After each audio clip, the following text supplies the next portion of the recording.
Hello and welcome to Surveyor Says, the podcast from the National Society of Professional Surveyors. On today's episode, Executive Director Curt Sumner and Gary Kent, Chair of the ALTA NSPS Land Title Survey Committee, brings you the first installment of Table A Talk in the age of COVID-19. They discuss the challenges of moving to online communications in the recent weeks and its effect on the surveying profession. Curt and Gary also talk about how communication with surveyors helps the committee shape additions, deletions, and revisions to these standards. These conversations also help clarify what the intent of the standards are versus what a practitioner may interpret with the same word. So here is Curt and Gary discussing how standards are decided and settling uncertainty with the standards on this edition of Table A Talk here on Surveyor Says.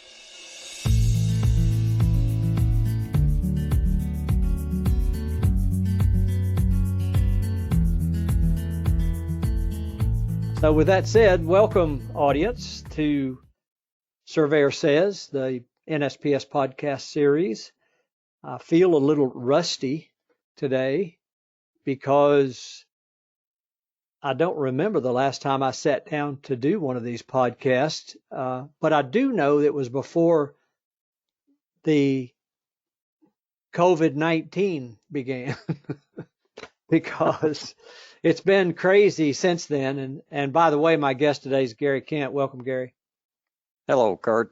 Welcome, everyone. And it's been a trying time for everybody going through just all the transition. And you show up at work one day and all of a sudden it's go home and never come back again.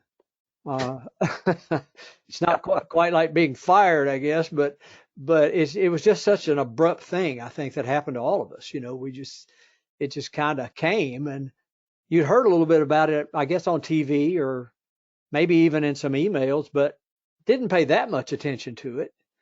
I mean, I don't know if it was that way for you, but it was almost like it just, the enormity of the whole thing just sort of hit all of a sudden. Yeah, I think, you could kind of see it coming and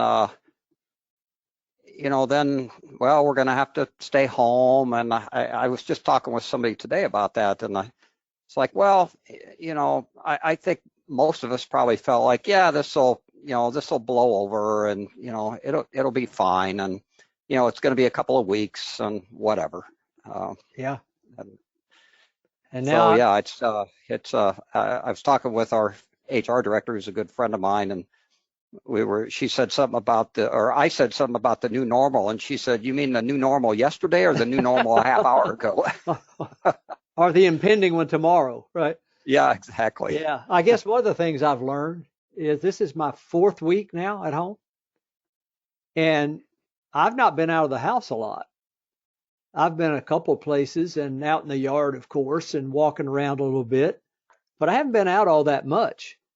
And so I'm thinking I might be able to live in isolation. I don't know. Well, it'll be interesting. Our company was very fortunate. We had somebody had a crystal ball and decided back last fall to move our entire operation into the cloud. Of course, we still had our office and everything, but by the end of the year, we were in the cloud, and so sending everybody home and having them work from home was just almost completely seamless. It was real fortuitous and lucky on our part. Yeah, and we were lucky too because there's only 4 of us at the office, so it's not like we had a whole corporation to move. But Tricia had done a lot of work and getting things set up, actually for the thing we're doing right now, and a lot of other different things that made our transition to going home easier from the perspective of logistics. Not necessarily getting all the work done, but certainly from the logistics side. And so we're able to handle it, and we're able to use this platform, this GoToMeeting platform, and the GoToWebinar platform. We just did our board of directors meeting last week. Right. And it worked out quite well, actually. I was not surprised, but pleased that it did. So, as you know, I sat in on a good part, most of that, I think, and and I have done Zoom meetings, at least 2 or 3 of them every week, and people are concerned about Zoom or whatever, but I've had, it's been surprising to me really how well it's gone. And you just wonder going forward, if people are going to, start rethinking some of the things that we have always done, especially depending on how long this lasts. People are going to get pretty comfortable doing this sort of thing. Yeah. And, maybe we don't need to spend tens of thousands of dollars chasing all over the place. It's going to be very interesting. We've certainly thought about that. We typically do our day on the Hill in the spring. And so we bring people here for that and we do our meeting. But I think there's a lot of thought process going on now about, okay, for that fall meeting, do we really need to spend the money that we spend to ship people all over the country and rent out hotels and, everything that goes with it? So. Right. Well, as you well know, that is an awful lot of money too. Oh gosh, yeah, it is a lot of money. And so it's going to be interesting going forward.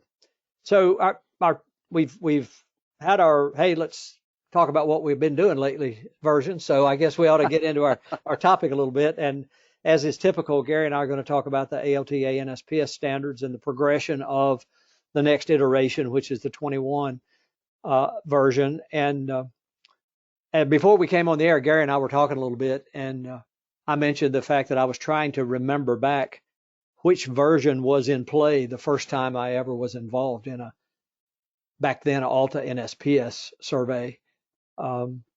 And I think it was somewhere between 81 and 86. I don't know exactly where, or maybe even a little after that. I'm not sure. But just thinking back on that, and now we're, gosh, what, 7 or 8 versions beyond that. Yeah. And so I guess people are going to say, when are you ever going to get this right? And I think the question is, it isn't possible to get it right. No, things change. And I think this new version, which we're going to talk about, we've got some very important changes, but, compared to some of the past versions, not a huge number of changes and not, really, really big stuff. It's mostly tweaking and making things more clear and really in almost every case better for surveyors. Yeah, and of course, one of the things you and I have learned is that there is no animal called making it clear. That is very true. Because no matter what you do, there's going to be a perspective somewhere that you would have never thought about.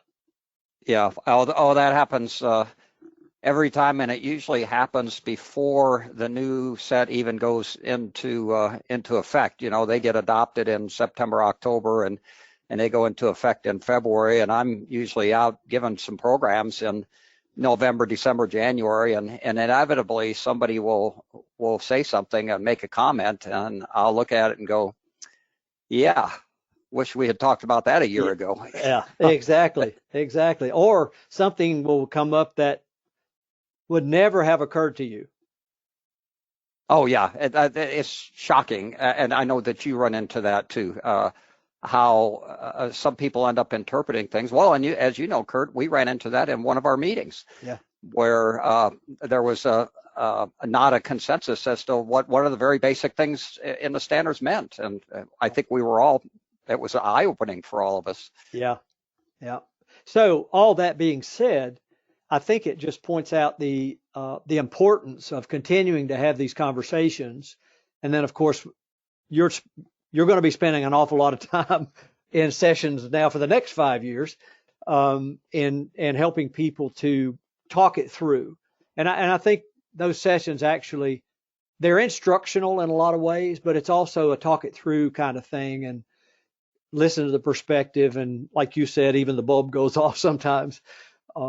And so I guess I'm saying that because I want all the people who are listening to this show, or anybody that we're communicating with, to never feel intimidated is not the right word, because surveyors don't get intimidated, but uneasy in any way about bringing up an issue, because every issue has importance, and you need to talk it through regardless of what the resolution is.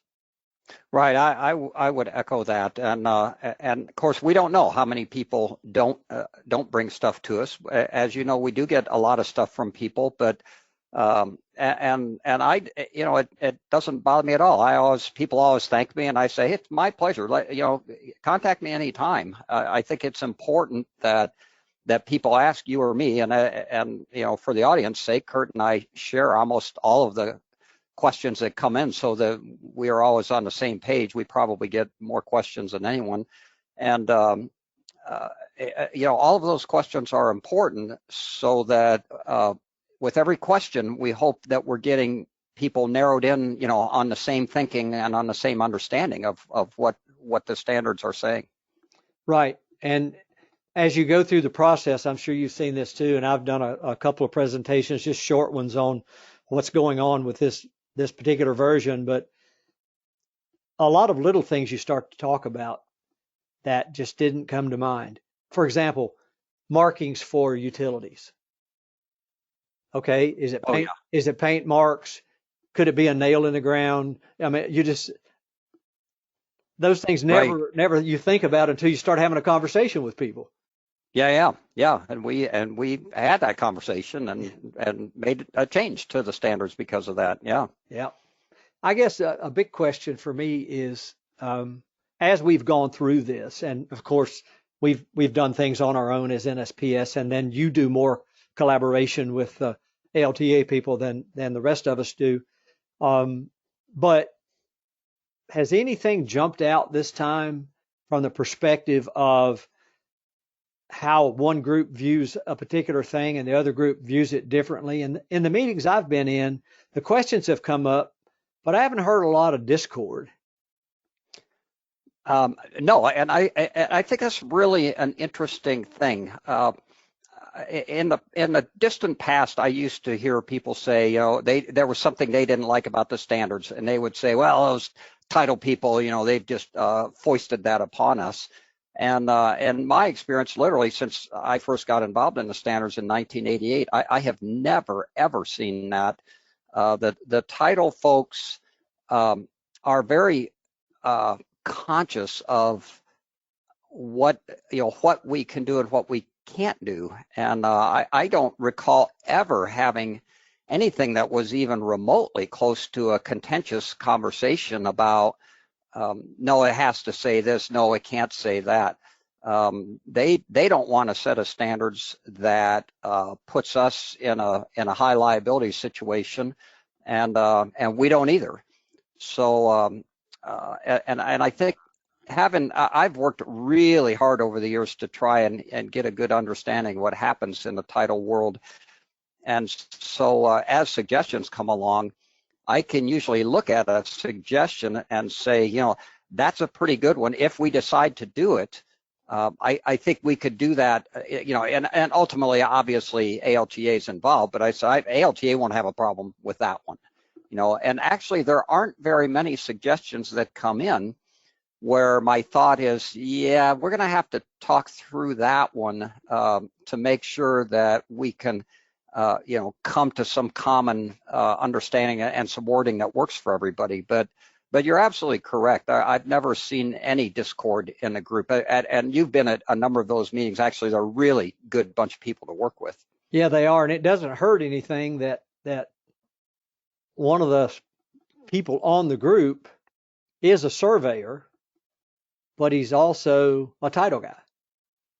Right. I think that's been very helpful to us, because he can come to the table with both perspectives, and that's been, I think, really helpful. Yeah, I know that just when we had our call a week ago or 2 weeks ago, whatever it's been now, I don't even remember what the issue was, but we were having that conversation, and you could hear his survey voice and his title voice saying, oh yeah, that, and he had it all worked out in his mind because he was seeing both sides of it. Yeah, I have absolutely seen that with him, and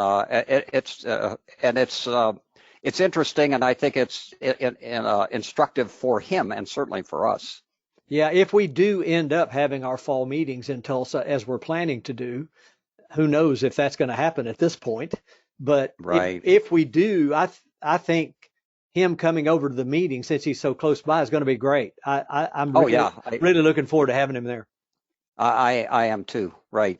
And for those who perhaps need a little clarity on what we're talking about, The actual adoption of new set of standards is an official work of a joint committee made up of surveyors and title people, and it's basically volunteers on both sides. And Curt and I usually work together to figure out who would be the best people on the survey side, and then they do the same thing on the title side. And so that's where the official adoption of a draft comes out of that committee and then goes to the two organizations. But as you said, there's actually a joint effort going on, because NSPS has its own, I believe, subcommittee underneath the standards that I chair, and we take all comers. In fact, I just sent an email out yesterday, I think, and I have probably 300 surveyors on that list who are indirectly involved, or at least have the opportunity to comment and look at all the suggestions and their own suggestions. And then when we have our spring and fall meeting, that meeting is open. And as you know, when we get into the actual process, we'll have 25, 30 surveyors in the room, right? Which is great. So the process kind of works in parallel, and both groups get through all of the suggestions. And actually, I haven't seen this time any, I don't even want to say discord, but any contrary opinions as to whether a suggestion was good or not. Normally both groups look at each suggestion, and each group will say, yeah, that's a good one. Let's develop some language, or no, that's a contract issue, or that's not something we want to tackle. And both groups were 100% consistent on their take on all of the suggestions this time. Yeah. Well, I'm not keeping track of time the way I should be, because I'm not with my stopwatch today. But nonetheless, for our audience today, are there any, maybe a handful, 2 or 3 issues or something that we dealt with this time that stuck out in your mind very much in terms of, I won't say importance, but prominence, maybe? Yes, and I'm going to, you're still going to see me, but I'm not going to see you because I'm calling up the document here. One of the things was, one of the most consequential things was Table A, Item 11, which is the utility item, and that has been really problematic ever since it was created, which I think was in 1988. And we have tweaked it and changed it. And so we did more work on that this time. And I think we're getting much closer to what that should look like. We're going to have some additional options and shorten it up and clarify it. So I think that's a very significant one, because almost anybody who does land title surveys has had an issue with that one. And I sent out a draft the other day, and I've had several people comment and say, oh yeah, that's much better. So that is probably the most significant thing that we dealt with. We also dealt with the research, Section 4, not really making any substantive changes, but after we worked on it last time, I realized that we could have organized it better and made it more clear.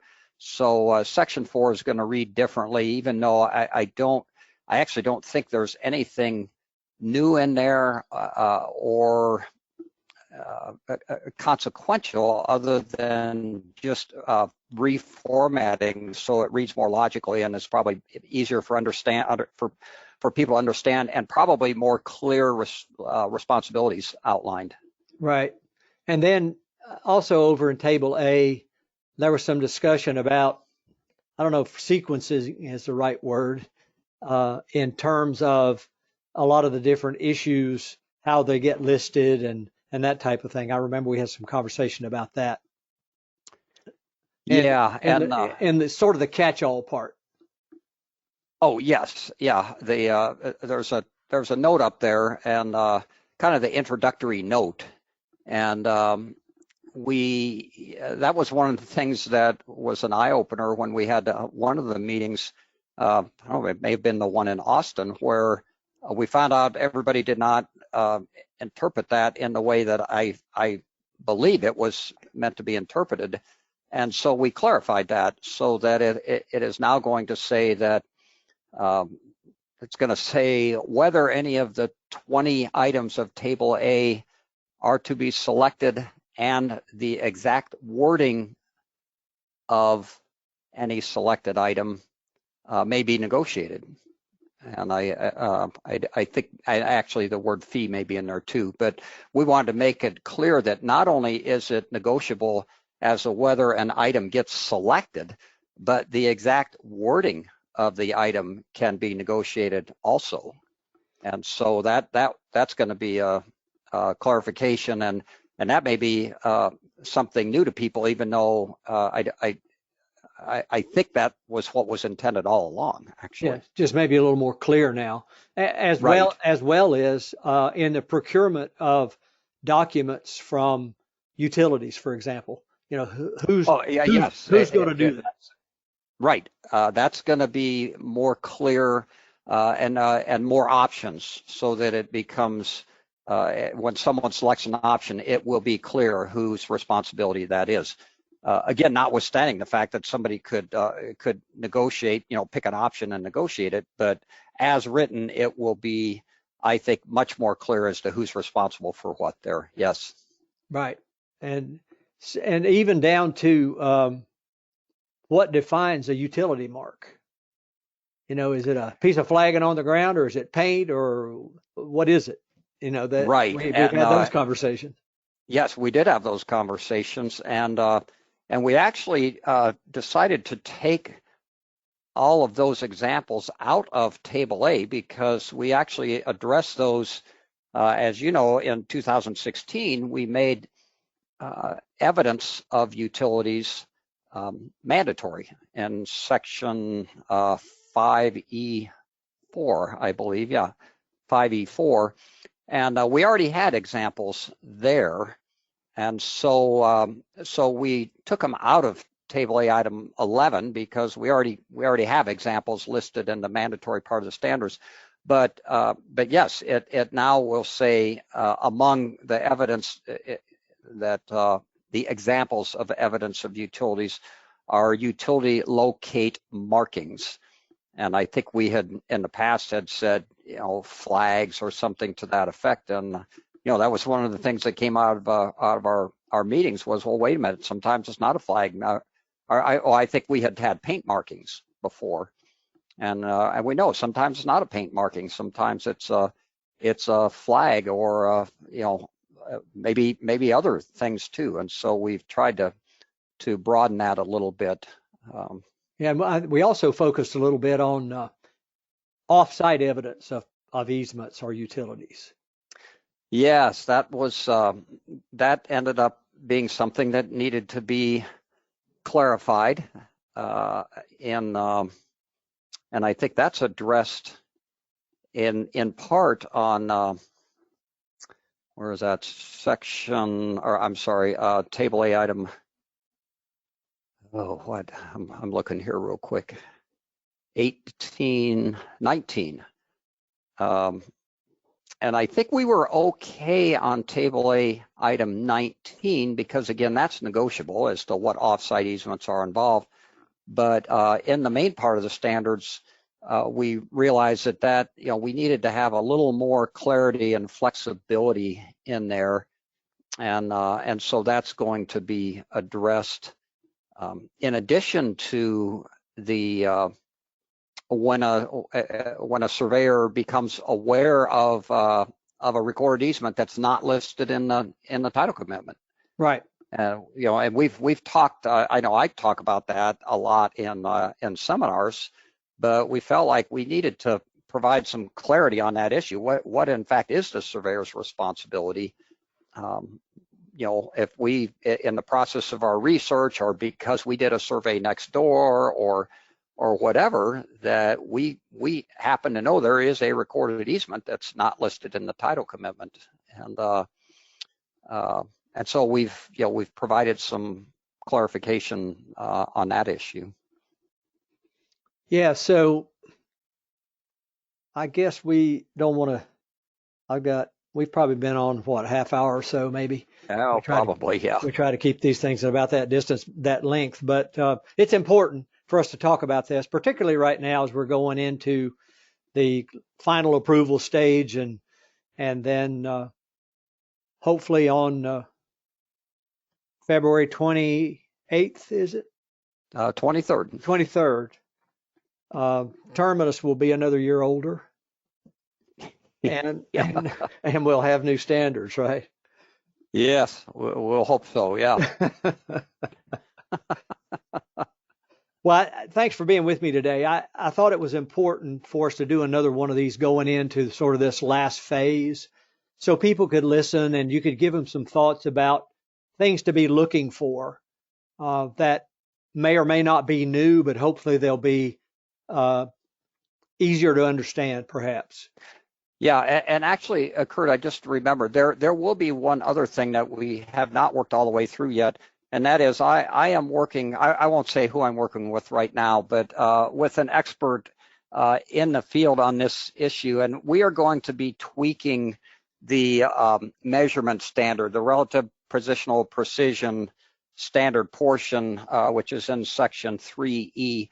We're going to be doing a little tweaking to that in hopes of making it more technically, I'll say more technically correct, but also addressing something that has actually not been addressed in the standards in that regard. And we'll explain all that when it happens. But I don't think it's going to be hugely significant or mind-blowing for people. It's just going to be, I believe, some tweaking, some wording, and maybe some clauses to provide a little better clarity on exactly what's going on there. Good. So people might watch for that one. Right. Well, you've had your 30-mile bike ride today, so you don't have to do that. So I did. No, I do not have to do that. I have ridden since March 16th. I have ridden 180 miles. I recognizing that some people ride 100 miles a day, but I have also walked 148 miles. I have found that if I need to go to the grocery, which is 4 miles away, it's like I'll just walk. Take a backpack and I walk. Yeah. So that has changed for me. You're fortunate to be in a place where you have so many opportunities to do that safely. Yes, yeah, and we do here. Actually, I can get all the way to the grocery, or all the way. Today I rode over to another town, 15 miles, and I was telling you ahead of time, I did not have to go on a road virtually almost the entire way. Yeah, that's really cool. Well, plus, and where you are, unlike where I am, you didn't have to go up and down any hills either. That is a major advantage. That's one reason we like the rails to trails, because we know that that grade is not going to be more than 1% or 2%. Exactly. Well, thanks, Gary. We'll get this thing worked up and get it out for people to hear, and hopefully have it available here pretty soon. That sounds great, Curt. You take care, and everybody else out there, be safe, and we'll look forward to seeing or hearing from you. Yeah, will do. Take care.